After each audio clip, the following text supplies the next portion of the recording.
अस्सलाम वालेकुम नाजरीन, मैं हूँ पाक बिजनेस टीवी से आपकी होस्ट निमरा खान। आज जिस शख्सियत से हम आपकी मुलाकात करवाने जा रहे हैं वो बहुत ही ख़ास शख्सियत हैं जी, बिल्कुल। President FPCCI Gohar group of companies के चेयरमैन मिस्टर हनीफ गौहर जी, बिल्कुल। आज हम उनसे आपकी मुलाकात करवाने जा रहे हैं। हम जानते हैं उनकी लाइफ के बारे में, उनकी जर्नी के बारे में। अस्सलाम वालेकुम सर। वालेकुम सलाम। सर, सबसे पहले आप हमारी नाजरीन को ये बताइए कि आप इस शोबे में कब आए और आपने यही शोबा इख्तियार क्यों किया? जी, बिस्मिल्लाहिर्रहमानिर्रहीम। देखिए, ये शोबे की जहाँ तक बात है, इंसान जब स्टार्ट लेता है अपनी फ्यूचर लाइफ का, तो उसके कुछ एम्स होते हैं कि मैंने आगे जाकर ज़िंदगी में करना क्या है। तो मैं तो जब स्टार्ट लिया तो मेरी तो कोई डायरेक्शन क्लियर नहीं थी कि मेरे को किस डायरेक्शन पे जाना है ज़िंदगी के अंदर। एजुकेशन के बाद मुझे बाहर जाना पड़ा, सऊदी अरेबिया। मैंने वहाँ जाकर काम किया। जब मैं सऊदी अरेबिया से वापस आया तो मुझे हादसाती तौर पर यहाँ पर एक्सचेंज का काम करना पड़ा, और उसी काम को करते करते करते मुझे सडनली जो है तो इस बिज़नेस में आना पड़ा कि किसी शख्स ने मुझे पैसों के अगेंस्ट में मुझे प्लॉट दिया, और वो प्लॉट 98 के अंदर काफ़ी बिकना मुश्किल था, आज से 25 साल पहले। तो फिर मैंने उसके ऊपर अपना ये बिज़नेस स्टार्ट किया, और उसमें अल्लाह ने मेरी कामयाबी लिखी हुई थी। तो मैं उस वक्त से जो है तो फिर ये कंस्ट्रक्शन का काम कर रहा हूँ। आपको ऐसा कोई प्लानिंग से नहीं आया, बस आ गए, इत्तेफाक से आ गए? देखें, दो बातें होती हैं, या तो आपकी फैमिली के अंदर बिजनेस होता है, Exactly. तो फैमिली बिजनेस आपको कंटिन्यू करना होता है, या आप जो है अपने तौर पर कोई भी बिजनेस जो है क्रिएट करते हैं। और हम जो है तो एंटरप्रेन्योरशिप जिसको कहते हैं, तो हम समझते हैं कि हमने क्योंकि ग्रास रूट से स्टार्ट लिया, तो हम जो है एज एंटरप्रेन्योर अपने आप को हमने रोशनाइज कराया, और कामयाब बिजनेसमैन की सूरत के अंदर अल्लाह ने हम पर मेहरबानी की। और हमने इसी कराची शहर के अंदर जो है तो लातादाद सोसाइटीज़ हमने बनाई, लोगों को डिलीवर की। हमने लातादाद प्रोजेक्ट्स, हाई राइज बिल्डिंग्स बनाई जो सारी डिलीवर हुई। सबसे बड़ा जो हमारा आज एडवांटेज है कि हमने जितने भी काम किया कराची में, या जितने लोगों से वादे किए, हमने अपने पूरे के पूरे 100% वो वादे पूरे किए। और हमने जितनी भी सोसाइटियाँ बनाई हैं सब डिलीवर की हैं हमने।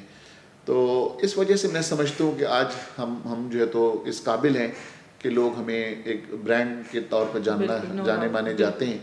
और अल्लाह की मेहरबानी है कि कोई ऐसी शिकायतें हमारे कारोबार में या हमारे ब्रांड के साथ या मेरे नाम के साथ नहीं जुड़ी कि कई लोग इस इंडस्ट्री से बदकिस्मती से कई लोगों को शिकायतें होती हैं, लेकिन हम अपने आप को बड़े खुश नसीब समझते हैं कि हमें जो है तो हमसे किसी को इंशाअल्लाह ताला शिकायत नहीं होगी। हम प्राउडली ये बात करते हैं। बिल्कुल, हमारी जो आवाम है वो सब सेटिस्फाई है अल्हम्दुलिल्लाह आपके वर्क से, आपके ट्रिप से। बिल्कुल सर, आपका फर्स्ट प्रोजेक्ट क्या था इस फील्ड में आने के बाद, और क्या कोई मुश्किलात पेश आई उस प्रोजेक्ट के दौरान? जी, मेरा फर्स्ट प्रोजेक्ट, जैसे मैंने आपसे थोड़ी देर पहले बताया कि मैं हादसाती तौर पर इस फील्ड में आया था। मुझे मेरे कुछ फंड्स थे जो कि एक बिल्डर के पास ही फंस गए थे इत्तेफाक से। तो वो उन्होंने कहा कि मेरे पास अब पैसे नहीं हैं, उसके अगेंस्ट में मैं आपको ये प्लॉट देता हूँ। तो वो गुलिस्तान जौहर के अंदर ब्लॉक 14 के अंदर एक प्लॉट उन्होंने मुझे दिया, और वो प्लॉट पहला था जिसके ऊपर मुझे सारी तकालीफ आई, और जिस पर मैंने लर्न किया, सीखा मैंने कि इस फील्ड को अगर करना है तो कैसे करना है। पहले तो मैंने कोशिश की कि मेरे वो प्लॉट सेल हो जाए, तो ताकि जो मेरी लाइबिलिटीज़ हैं मैं किस तरीके से अदा कर दूँ। बिल्कुल। लेकिन वो 2-3 जगह पर कोशिश करने के बाद जब प्लॉट सेल नहीं हुआ, तो अल्हम्दुलिल्लाह कि फिर जब खुद किया उसको, तो अल्लाह ने बड़ी कामयाबी दी।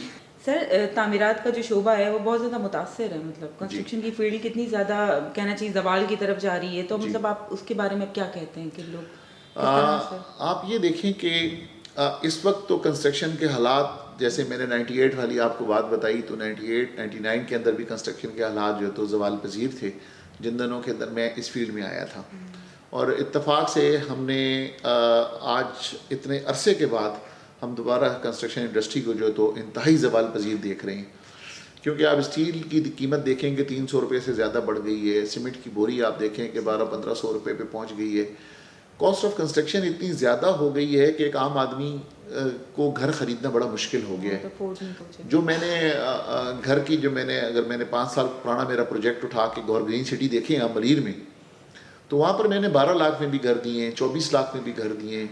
और तो अब आप जो है ना, घर 12 लाख 24 लाख में आप तसव्वुर ही नहीं कर सकते कि आपको 12 लाख या 24 लाख में घर मिल सकते हैं आपको। तो اللہ کا شکر ہے کہ وہ کم سے کم یہ ہے کہ ایک متوسط طبقے کے لوگ جو ہیں آپ جا کے دیکھیں گے کہ 2000 خاندان کم سے کم اس سوسائٹی میں رہ رہے ہیں لوگ جنہوں نے اس وقت گھر ہم سے بک کرا لیا تھا, لے لیا تھا.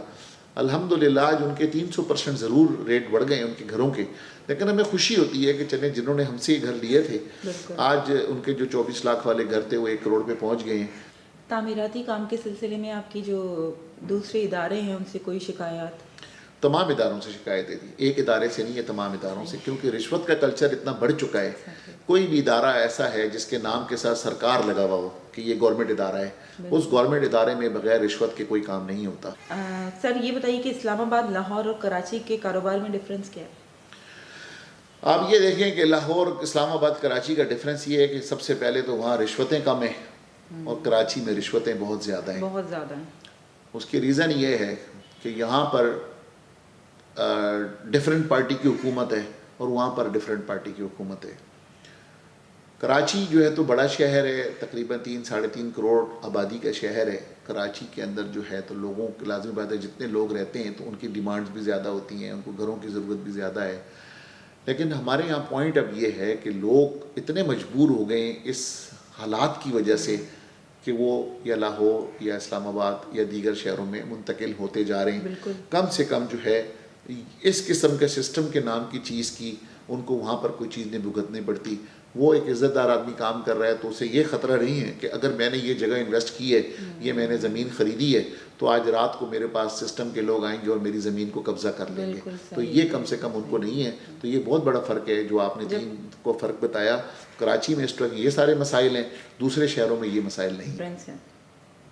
سر ہمارا پاک بزنس ٹی وی کا چینل ہے, اس کے بارے میں آپ پلیز کچھ کہنا چاہیں گے, کوئی میسج؟ دیکھیں جو پاک بزنس ٹی وی چینل ہے آپ کا, میں سمجھتا ہوں کہ آج کل جو سوشل میڈیا کا دور ہے اور جو اب جو ٹی وی چینلز جو ہمارے اسپیشلی جو ہے تو سوشل میڈیا پہ جو زیادہ دیکھے جاتے ہیں, کیونکہ لوگوں کے پاس شاید وقت اتنا نہیں رہا کہ آپ وہ گھروں میں بیٹھ کر دیکھیں. تو جو آپ کے جو چینلز ہیں جس انداز سے آپ لوگوں کا گروپ کام کر رہا ہے, تو میں سمجھتا ہوں کہ میں اسے سراہوں گا کہ بڑے احسن طریقے سے کام کر رہا ہے آپ کے جتنے بھی گروپ میں لوگ ہیں. اور میری یہ دعا ہوگی کہ جو آپ کا جو چینل ہے اس کے لیے میں اس کی ترقی کے لیے, اس کی کامیابی کے لیے دعا کرتا ہوں اور امید کرتا ہوں کہ انشاءاللہ تعالی ہم ملک کے لیے اور اپنی انڈسٹریز کے لیے ہمیشہ آپ کے چینل سے اس طرح سے بات کرتے رہیں گے. انشاءاللہ سر, تھینک یو سو مچ. تو ناظرین آج کے اس پروگرام میں ہمیں اجازت دیجیے. ہم نے آپ کی ملاقات کروائی مسٹر حنیف گوہر سے, ہم نے جانا ان کی لائف, ان کی جرنی کے بارے میں. ہم آپ سے ملتے ہیں نیکسٹ پروگرام میں ایک نئے گیسٹ کے ساتھ. اللہ حافظ.